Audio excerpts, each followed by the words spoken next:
going on? It's Imara Ifauyi here.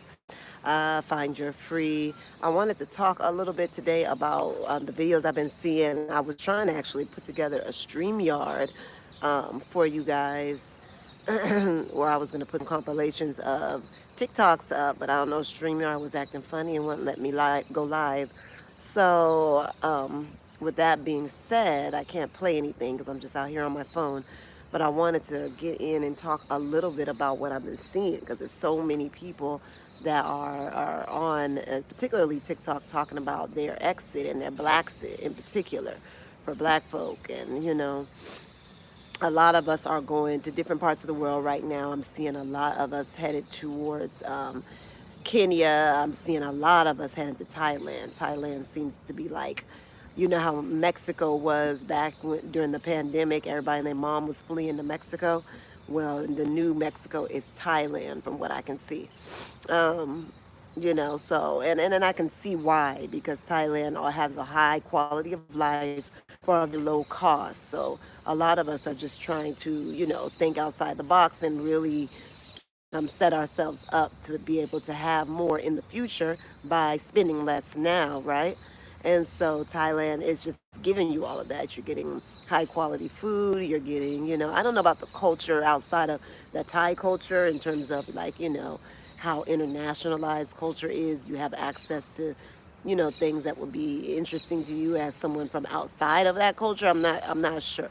But I'm sure, the Thai culture and the other Asian cultures that are represented in Thailand are, are definitely colorful and beautiful enough to, kind of really engage people for the long haul, right? So I'm seeing a lot of us going to Thailand. I'm seeing a good portion of us headed out to Nairobi, Kenya, which is on my radar.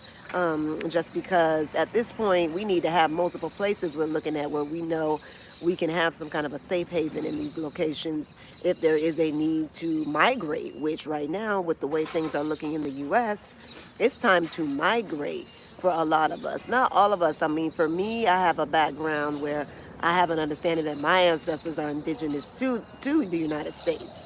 So I don't have like the whole thing where I think I have to go back to Africa or anything because it's just like historically doesn't really click up with what I understand about my own people and the research we've done. So I'm indigenous to the Americas, even though they don't give us our rights nor our recognition as people who have been in that part of the world forever now. But at the end of the day, with all the stuff that the president is doing and the way that the unpredictability of it all. And now we're starting to hear about more and more people who are, of the Americas, the Caribbean, different parts of the America, and how he's other countries that don't have nothing to do with where they're from. They don't know nobody in these countries. Now, I don't really feel nothing for criminals if they are hardened criminals like Trump. Is what he's trying to focus on is cleaning up the country. So, but at the end of the day, why are countries in Africa accepting hardened criminals from the U.S.? Like the whole thing is just something wrong with all of it, And at the end of the day, a lot of us are worried about whether, this is going to be an issue for us down the line as actual people who are from the U.S. who can't point back to having their ancestors had come from this specific country or that specific country. You know what I mean? And we literally are from the U.S. That's the unique thing about African so-called Americans, right? So-called African Americans, is that we're the only people on the planet that can say that, I'm not gonna say on the planet, but there aren't too many of us out here that can say that they're from a place and they can't trace back to no other, like they're from a place, they're from this place. And that's what we have. We have something unique. So it is very sad that we can't even comfortably be there because of just how weird shit is. Hold on, there's a big ass dump truck right here. Stuff is just super weird in the U.S. right now. And so I just think that now is the time to really get on your P's and Q's with your planning process if you haven't started that already. There's so many wonderful places. Just to list a few, you have Mauritius, you have Nairobi, you have Tanzania, you have Ghana, you have South Africa, you have Thailand, Bali, you have Mexico, Costa Rica, Colombia, here in Brazil. I mean, these are just a few other countries. Some people, they want to go to Europe. They're not looking for massive savings in their lifestyle, but more just quality of life.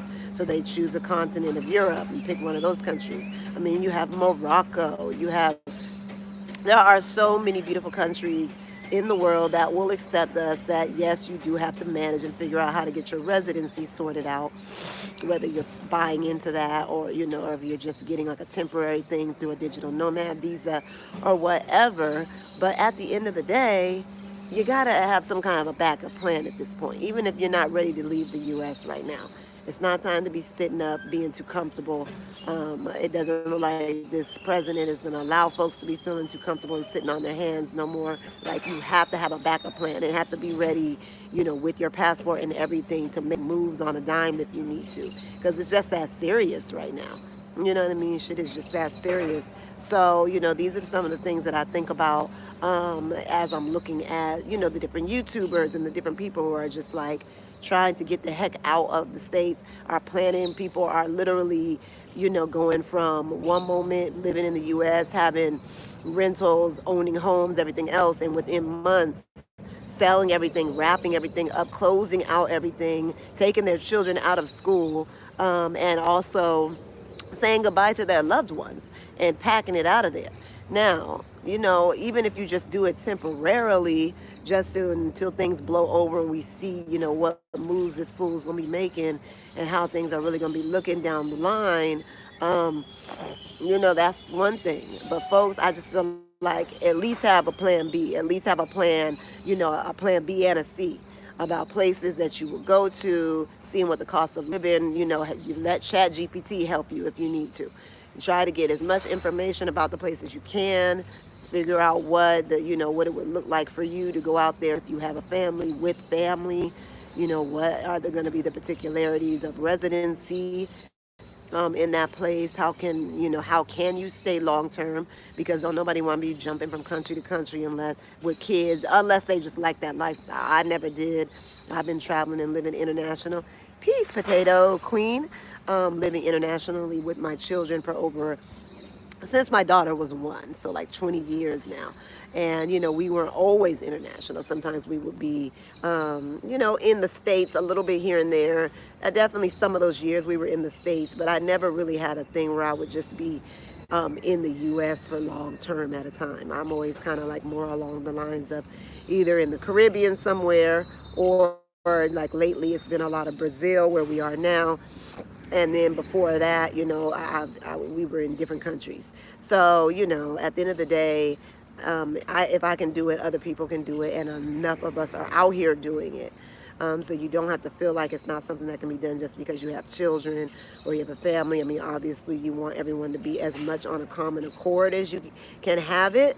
But at the end of the day, having at least the backup plan and letting the family know ahead of time, look, if stuff gets like this, this is the trigger for us to leave, and we're going to just have to wrap it up here.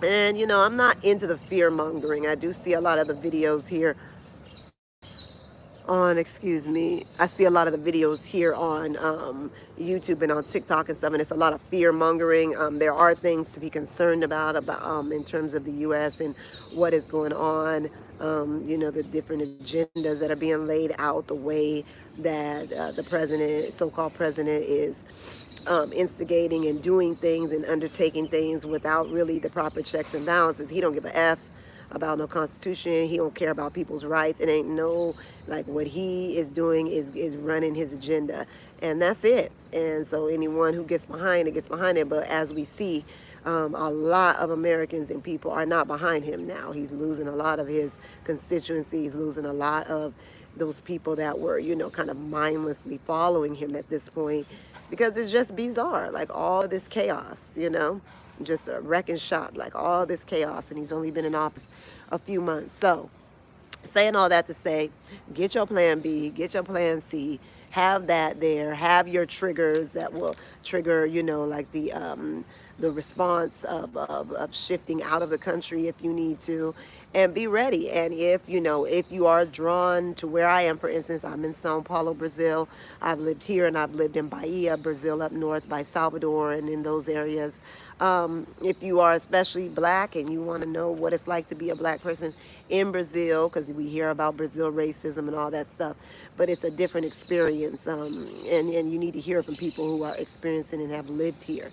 But overall, your quality of life is very excellent here. If you come and you have a little online job, and you have some online streams, ways that you have money coming in, you can live in Brazil in most parts for relatively inexpensively, especially in comparison to the U.S.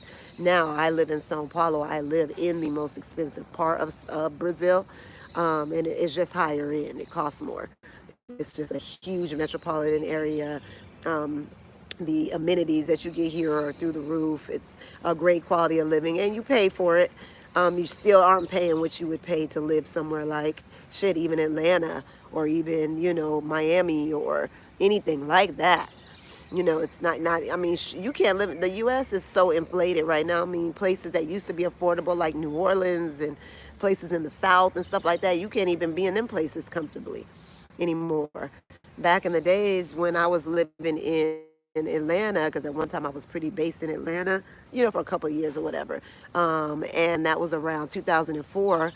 And it was a vibe. It was fun back then. It was really nice in Atlanta. Less, I mean, always been hood and ghetto, but it was nice, and I really enjoyed my lifestyle there. And it was cheap. Like, me and my friends rented like a damn mansion out there, and it was so cheap.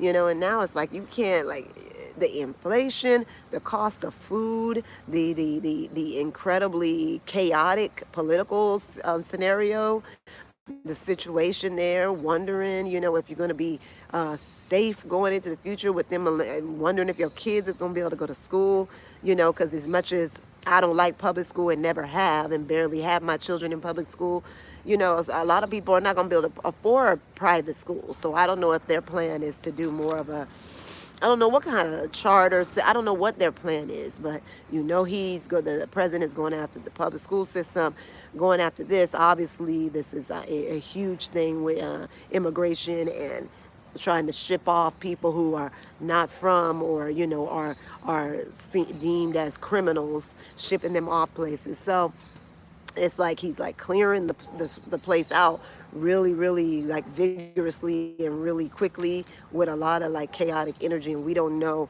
how that's going to ramp up or where that's going to go at this point. So I just say everyone should just have their plans already kind of, put it in your Google Docs or whatever you use to organize yourself, and have it ready, and then have it set up so you say, okay, if this happens, then I'm going to know it's time to go. If I start seeing, the inflation is just steadily on the increase, on the rise over the next 3 months, like, get real finite with it, get granular with it, get real specific about what it is that will trigger you to actually implement your Blaxit or your escape plan or whatever you want to call it, and then figure out where, how you can start making those moves. Obviously flights can be very expensive, especially for a family. So you definitely need to have, a lot of funds kind of stacked, have the savings, have your investments, and have income, jobs, things that you monthly, weekly, whatever, have this income coming in that's a surefire thing. And just, make sure you have all that lined up in these next months. Make sure you have your passports. Don't be sitting around with no passports. It's like it's not time for that right now, because if you get caught out there with no passport, it's just not gonna make no sense. You know what I mean? It's like it's just not worth it. You need to get them passports lined up, and have the whole family have their passports lined up. For mothers, if you're a single mother, you need to make sure that you have, if the dad is on the birth certificate. And for single mothers who think they're going to want to travel or know they probably got a deadbeat on their hands, I highly suggest do not put no nigga on your child's birth certificate. That was something that it was a hack that I was able to do, that Allah has always allowed me to travel freely. My spirit just would not let me add. Even I was married with my son, but I just could not put him on the birth certificate. I was just like, no, because he wasn't even in the country at the time. So it's like, I'm not going out of my way when he did come and I knew we wasn't even like tight like that, even though we were trying a thing and had gotten married. Um, I made sure he wasn't on none of my stuff. Because it's just like, it's probably going to dissolve. And then I'm going to be sitting up here having to ask him if I could walk up the street with my child, you know? So it's like, nope, nope, nope. So if you have that situation where your child is on the birth certificate or has their other parent on there, it's going to be trickier for you to set up your travel plans to leave the U.S. You're going to have to make sure either the other parent is on board. You're going to have to get different affidavits and things like that that you'll have to submit for, or yeah, I mean, you'll have to find workarounds to get the passports. It's a whole other experience with that. But get prepared now. Get prepared now.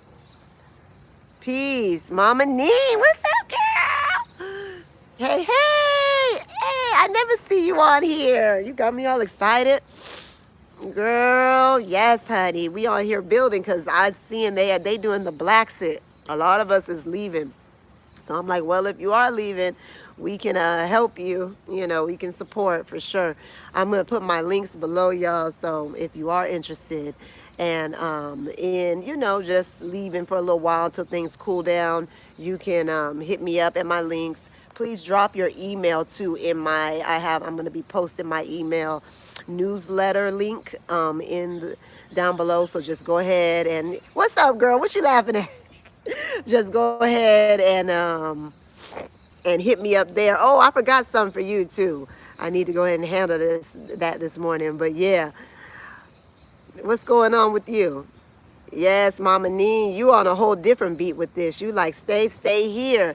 The shit is cracking right now.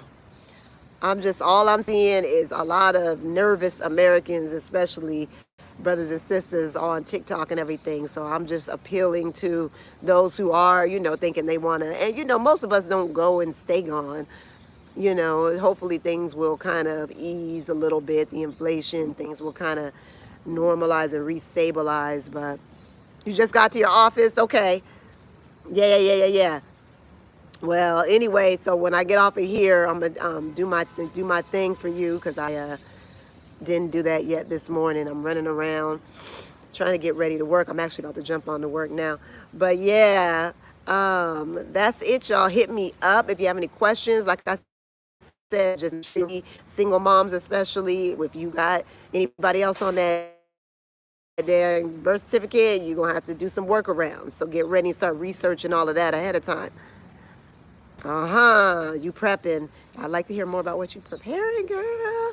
Oh yeah, you prepping. I know what you probably prepping for. But yeah, y'all, love you. We're gonna be on here later. I'm trying to put a little compilation video together for you all, so that we can, just look at some of these creators that are talking about the different things that's motivating them to do their Blaxits and to, consider other options for themselves for the time being and for their families. So yeah, we'll get into that. All right, darling. Yes, honey, I'm about to work myself. I don't want to get off because people starting to, well, not really, but usually I'll have more people on here than this. But I got to be talking about Diddy to have people on here though half the time. No more Diddy to talk about. I'm not talking about Diddy no more. I got bored with that, and it's kind of over for now anyway. But it's a lot going on. Y'all heard about Malcolm Jamal Warner passed on. And ironically, Malcolm Jamal Warner passed on down in Costa Rica. For those of you who didn't know, me and my kids used to live in Costa Rica just for like 6 months, not long. And he was down in the black area down there in the kind of like Afro-Caribbean area of Costa Rica in this area called Cocles. And so he went out in the water and I guess a rip current, something got him in that water, okay? And sadly, he was one of the brothers, one of the very, very few that hadn't got caught up in those scandals in Hollywood and was just doing his music. I mean, obviously he's known for being Theodore Huxtable on The Cosby Show, but he also had other shows, other movies. He was a great actor. He also had done and won an Oscar. Is it an Oscar? Yeah, won an Oscar for doing some stuff with, Robert Glasper, like a religious song with Robert Glasper. So, I mean, this guy was multi-talented, man. Very sad. So, you just never know when you're going to go. That's why I'm like, shit, get prepared now. Get prepared for whatever now. Have a plan B and a C just in case things get too hectic. Okay? Yes. I'll talk to y'all later. I want to stay on, but I got stuff to do. I'm going to come back and hit you up. It's been a little bit of a burly, weird morning for me, but okay. Peace and love, y'all. Have a wonderful day.